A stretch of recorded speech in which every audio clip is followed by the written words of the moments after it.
I was asked to put this together because there was some general interest in the group to learn more about Mercury, and as an opportunity to discuss the 2016 fish Mercury results that Brunswick House requested.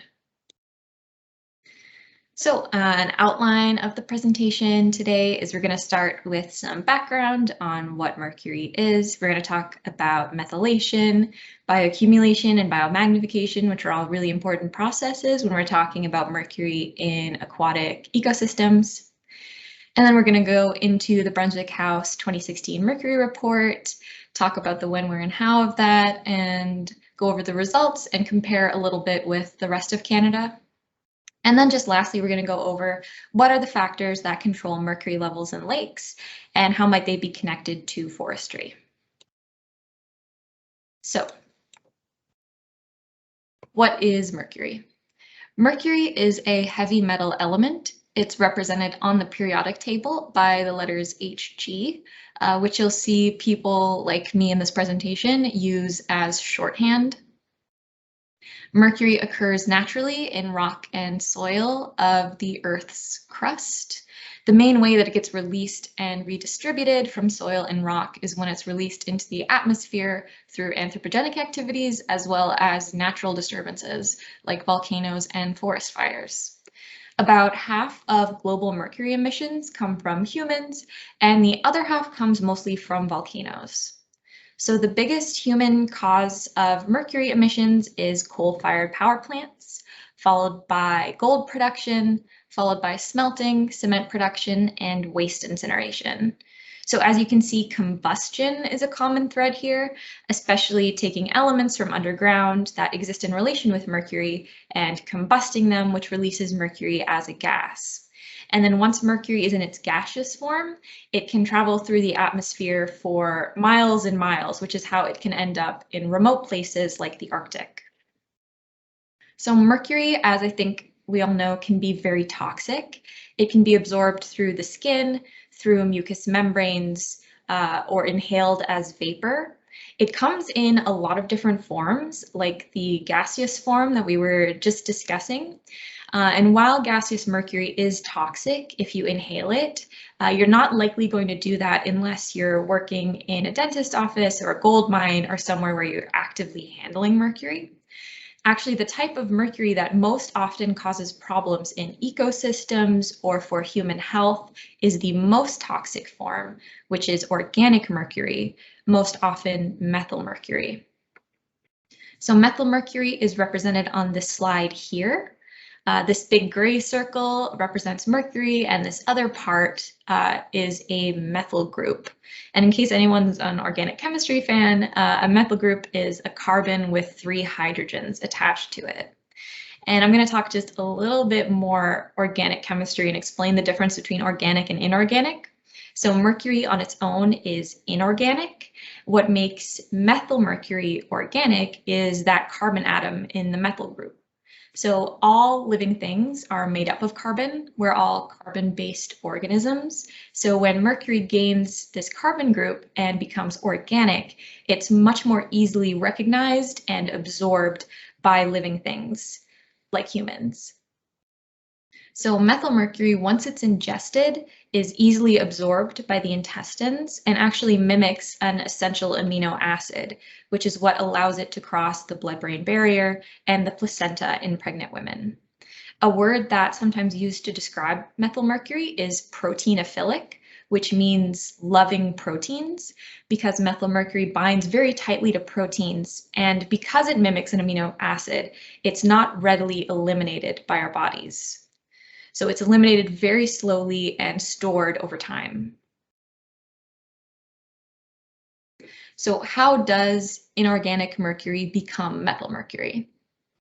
The process is called methylation, and it's done by microbes, specifically bacteria that live in low oxygen environments, which include ocean water columns, lake sediment, and flooded soils. These bacteria are called anaerobic bacteria. So this is why we tend to talk about aquatic environments and fish when we talk about mercury pollution, because aquatic environments are where methylation happens. Methylation by these bacteria is what introduces methylmercury into the food chain. Once that happens, bioaccumulation and biomagnification are set in motion. And you've probably heard those terms before in relation to contaminants like mercury. They sound really similar, but they actually mean two different things. So this is bioaccumulation. It's the buildup over time of methylmercury in one individual. So as we mentioned earlier, methylmercury binds very tightly to proteins and is eliminated very gradually. So if a fish is feeding in a lake where its prey is contaminated with methylmercury, it will be taking in methylmercury every time it feeds, much faster than its body can eliminate it.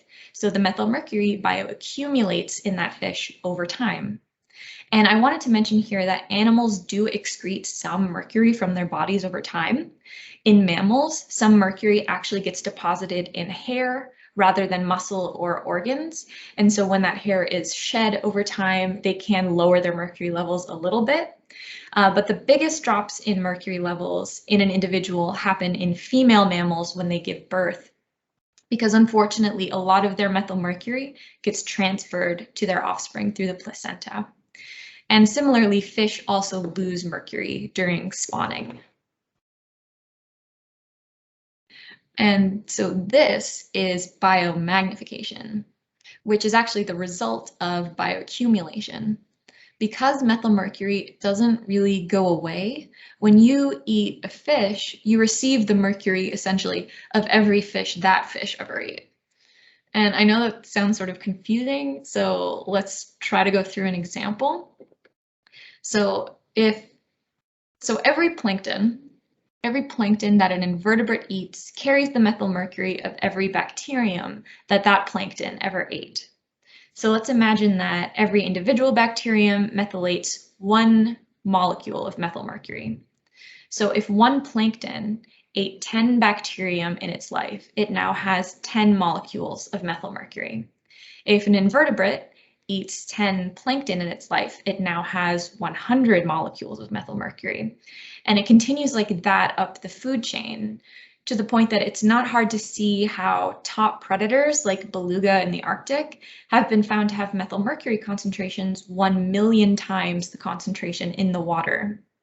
And this also hopefully illustrates why fish consumption is actually the main source of methylmercury exposure to humans, because this biomagnification effect can be really dramatic. So speaking of consumption by humans, before we get into the results of the 2016 Fish Mercury Report, I wanted to make sure to point out the mercury do not eat threshold from Canadian Food Inspection Agency. For the general population, the do not eat threshold is 1.8 micrograms per gram, or parts per million. They mean the same thing. For the sensitive population, it's 0.5 micrograms per gram, and the sensitive population refers to children, usually children under 15, and pregnant or breastfeeding women. And 0.5 micrograms per gram is also the CFIA limit on total mercury in retail fish. So if they're going to be testing fish sold in stores for mercury levels, this is the threshold where you can't sell it anymore. And I also wanted to note that these limits are actually on total mercury, which includes any organic or inorganic forms of mercury in a sample, not methylmercury.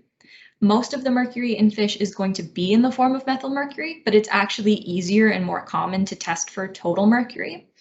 So that's why the thresholds are in that form rather than methylmercury, because it's easier to compare to other studies.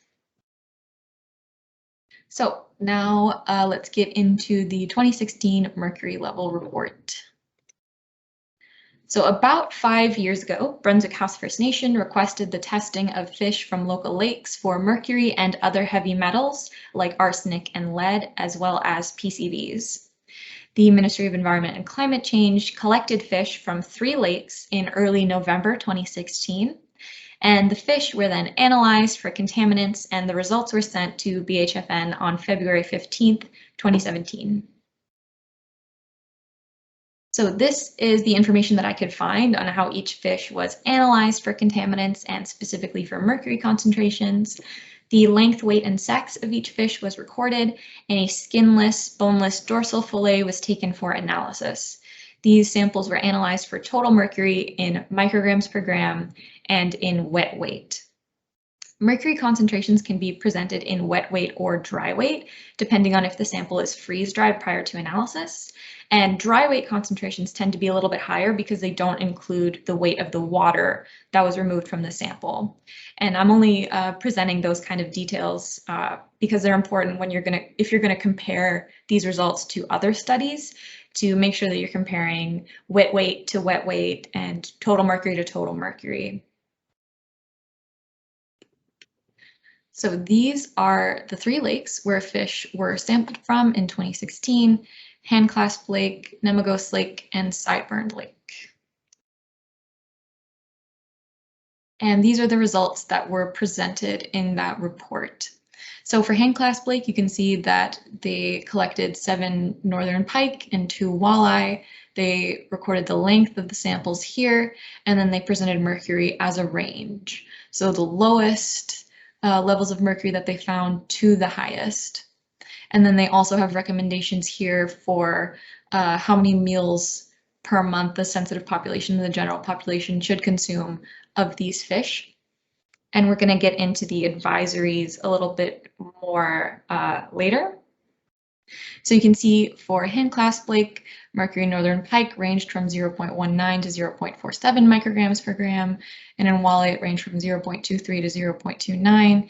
And again, the do not eat threshold for the sensitive population is 0.5, and for the general population, it's 1.8. These are the results from NEMEGOS Lake. They also sampled northern pike and walleye, but they also sampled lake whitefish. I'm not going to go through each column because we're going to look at the results in a lot more detail a little bit later. And here are the results for Sideburned Lake. Again, they sampled lake whitefish, northern pike, and walleye.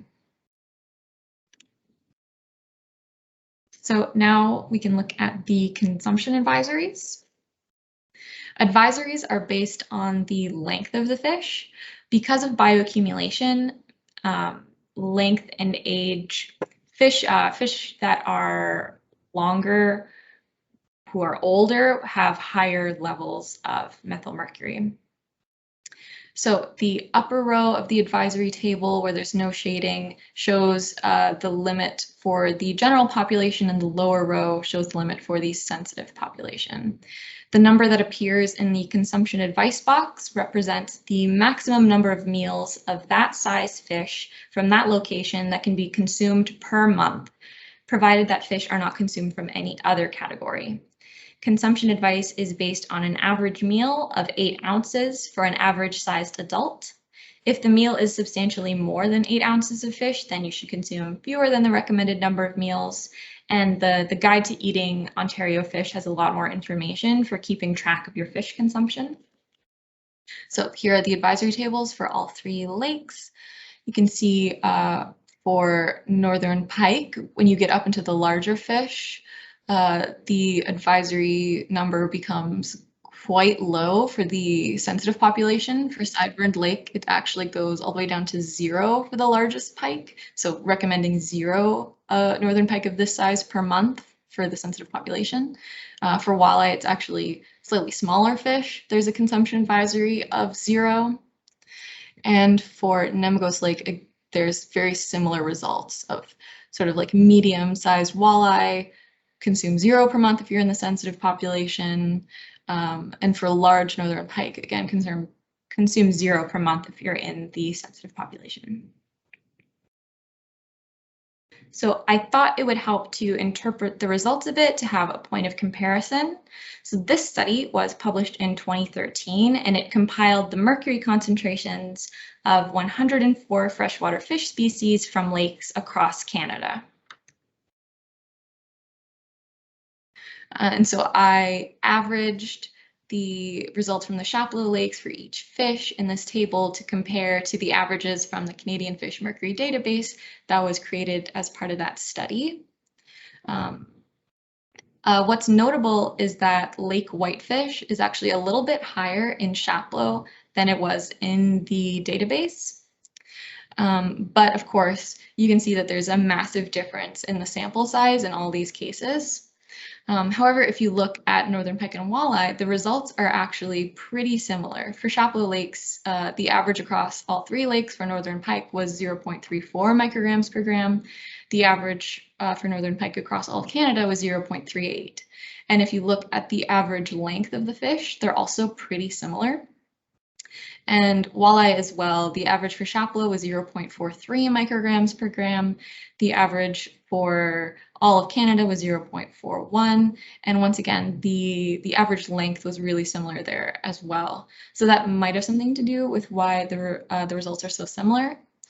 Again, because length in fish is directly correlated with age and time is really what controls bioaccumulation in an individual. So we can't say whether the averages for Canada are statistically significantly different from the Chapleau averages, but again, I thought it'd be useful to have a point of reference for our results. If we look just at the results from Chapleau, we can actually test whether some of these are significantly different from each other, which is what we're going to go over in the next section. But here's just another breakdown of the results. So for northern pike from Handclasp Lake, the average mercury concentration was 0.34 micrograms per gram. For NEMEGOS Lake, it was 0.36. And for Sideburn Lake, it was 0.325. So relatively similar across the three lakes. Lake Whitefish, we only have 2 points of comparison, NEMEGOS and Sideburn. And NEMEGOS Lake is actually about double the mercury concentration compared to Sideburn, but we're going to look to see whether that's significantly different in a minute. And then for walleye, the levels were 0.26 micrograms per gram on average for Handclasp Lake, though I'll point out right away that there was a sample size of only 2 fish, so it's hard to say whether that's representative of the whole population in that lake. For walleye in NEMEGOS Lake, it was actually an average concentration of 0.54 micrograms per gram, which does exceed the do not eat threshold for the sensitive population. And for Sideburn Lake, it was slightly lower at 0.32 micrograms per gram. So now we're going to take a look at whether there's a significant difference between the mercury levels in any of these lakes or across our 3 fish species.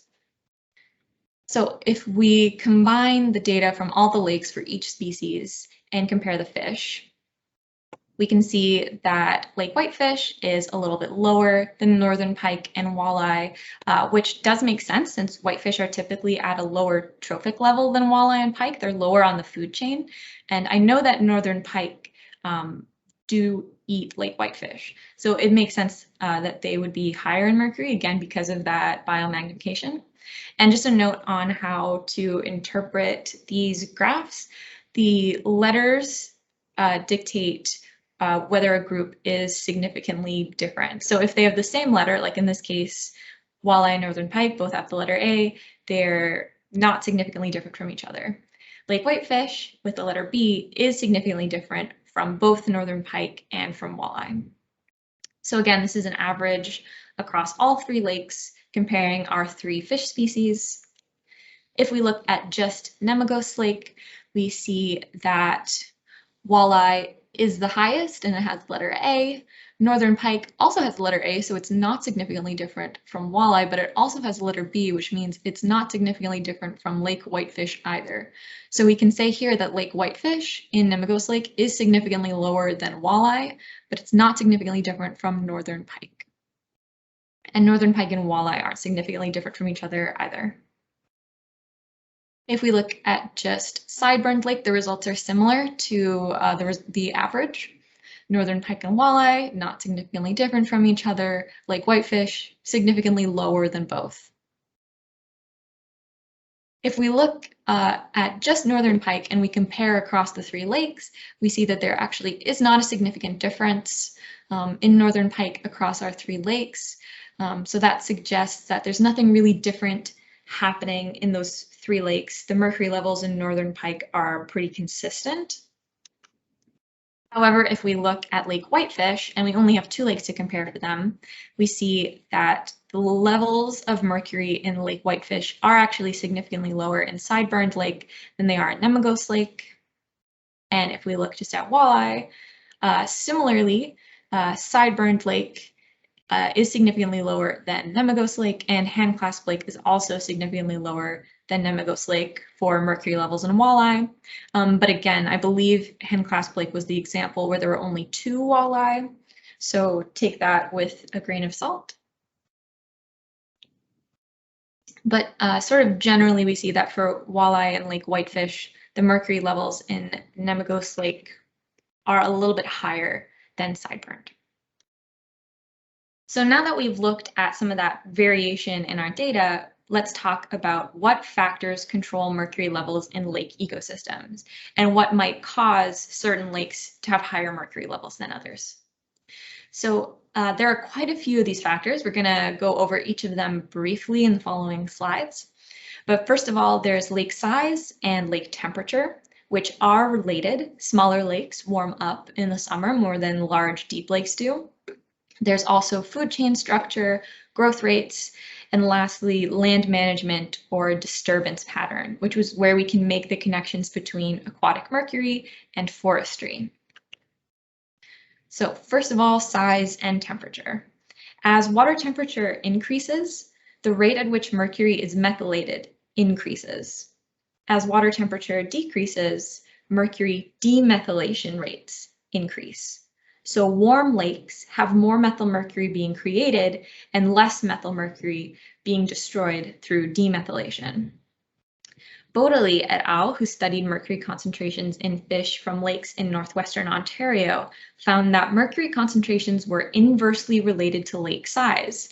So there was higher mercury in smaller lakes, and suggested that higher water temperatures in smaller lakes during the open water season were the cause of higher fish mercury levels.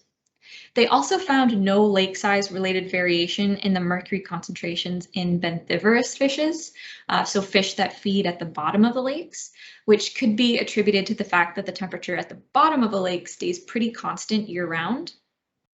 In addition to higher methylation rates, so again, more methylmercury being created, higher water temperatures also increase fish metabolism, leading to higher food intake, which could contribute to higher mercury levels in warmer lakes. Our second factor is food chain structure. Mercury levels from longer food chains are higher than mercury levels from shorter food chains. So this is the biomagnification process that we looked at earlier. This is the effect that it can have if you're comparing across food chains.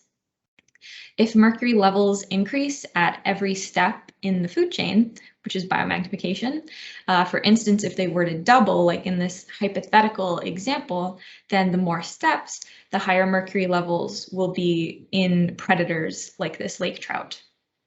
And Cabana et al. Classified lakes based on how many links there were separating zooplankton from lake trout, and found that trout from the lakes with more links had higher mercury. And now growth rates. Faster growth rates lead to lower methylmercury when you're comparing fish of the same length.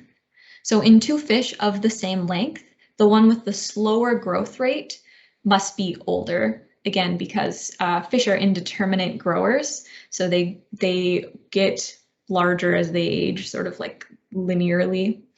And Simoneau et al. In their study on walleye from Quebec and Quebec lakes found that the growth rate as a biological factor dominates all other environmental factors to account for differences in mercury concentrations in the walleye populations that they studied.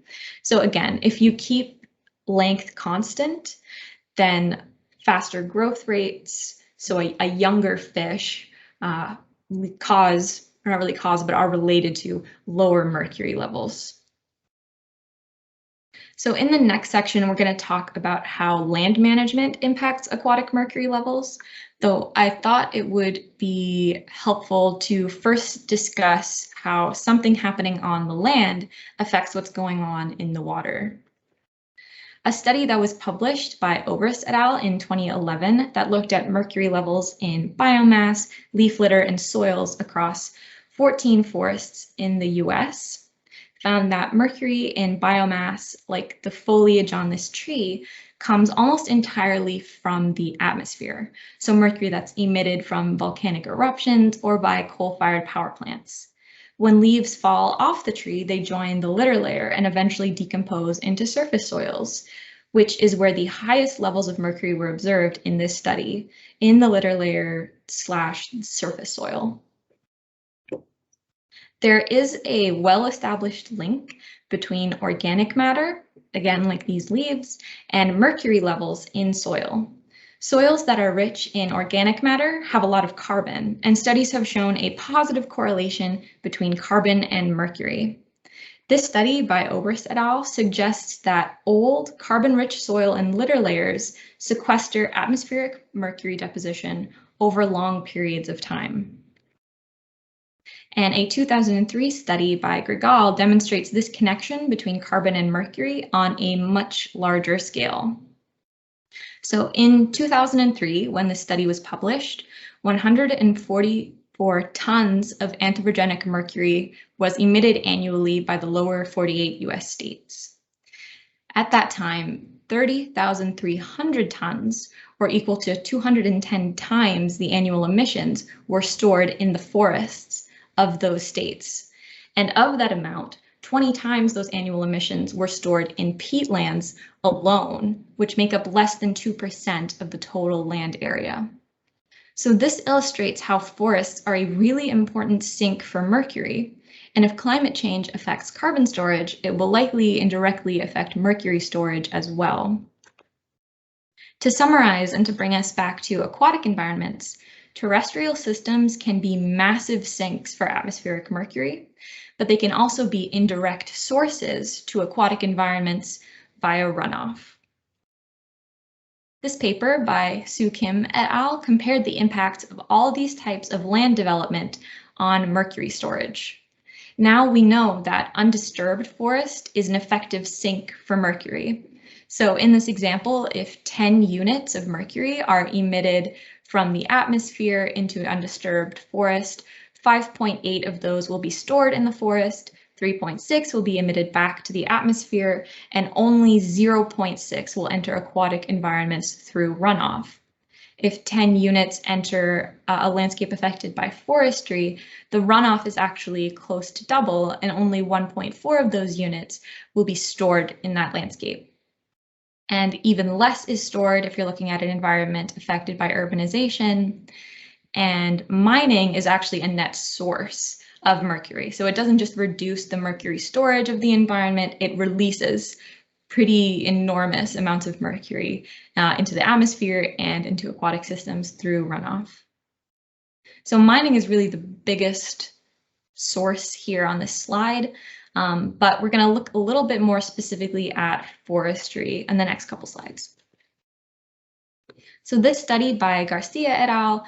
Compared methylmercury concentrations in zooplankton from boreal lakes impacted by deforestation or forest fires.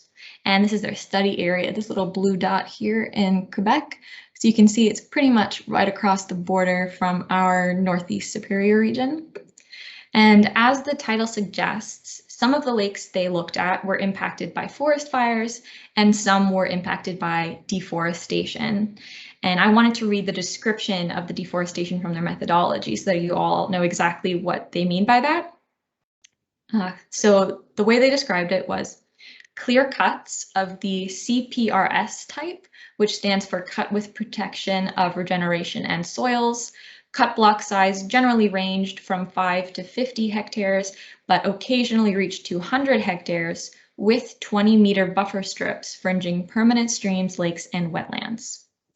So fires and deforestation are really different disturbances when it comes to mercury.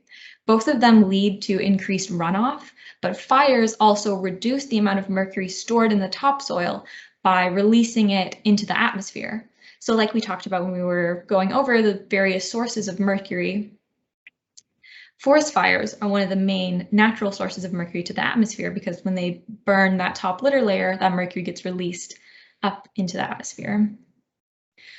They found that methylmercury in zooplankton was lowest in spring, peaked in midsummer, and decreased in late summer, which correlated with temperature. Like we saw a couple slides ago, as temperature goes up, so does the methylmercury in the zooplankton. They found that it also correlated with dissolved organic carbon and sulfate. Both of those things are present in organic matter. So again, we see mercury correlating with organic matter and specifically carbon. Midsummer concentrations of methylmercury were significantly higher in forest harvested lakes than fire or control lakes, which weren't significantly different from each other, the fire and the control lakes. In forest harvested lakes, methylmercury levels remained high and nearly constant for 3 years following the impact. And another study by some of those same authors found higher mercury concentrations in pike as well from lakes impacted on by logging. And here's a graph of their results that's really similar to the ones we looked at earlier. Again, the letters show whether there's a significant difference between treatments. There was actually a lot of variation in this case in the burned lakes, which aren't significantly different from the logged or the control lakes, but the mercury concentrations in pike from logged lakes were significantly higher than control lakes. They actually found that mercury levels were above the WHO safe consumption limits in all 4 of the logged lakes that they looked at, 3 out of 7 of the burned lakes, and only 1 out of 8 of the control lakes. So a little summary of forestry and mercury from that article by Sue Kim et al., who created this really convenient table for all the landscape disturbances that they studied. So how does forestry change landscapes and how do those changes impact mercury in the environment? So forestry changes landscapes by disturbing soil cover with machinery, by increasing soil moisture, and by increasing organic carbon inputs from logging debris. And that impacts mercury by increasing erosion of mercury-bearing soil particles, increasing discharge fluxes of mercury to downstream bodies of water, and it also increases methylation in upland soils.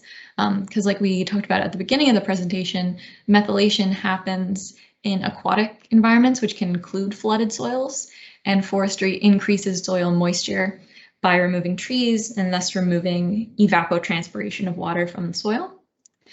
And forestry also impacts mercury in the environment by enhancing microbial activity and methylmercury production. And again, like we saw in this presentation, organic carbon and mercury are correlated. So where organic carbon inputs are increased, mercury inputs also tend to be. And here they also suggest some potential management strategies and intervention, such as logging practices to reduce erosion and soil disturbance. Another study that I saw when I was researching for this presentation found that logging in winter decreases soil disturbance and thus decreases mercury runoff to water bodies. They also suggest selection of logging sites less vulnerable to impacts and promotion of faster forest regeneration. So to summarize, the mercury levels in Chapleau Lakes in 2016 generally reflect the averages for Canada.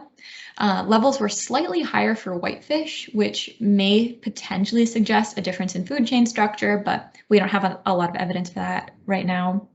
Also, NEMEGOS Lake had higher mercury levels than Sideburned Lake for walleye and for whitefish, which could be caused by a difference in size, temperature, food chain structure, or disturbance. We also saw that undisturbed forests are a massive sink for atmospheric mercury, and that mercury cycling closely follows carbon cycling. And we saw in that study by Garcia et al. That even with buffers, forestry can cause prolonged elevated mercury levels in boreal lakes through runoff. And lastly, timing restrictions and faster regeneration are some options to mitigate forestry's impacts on aquatic mercury levels.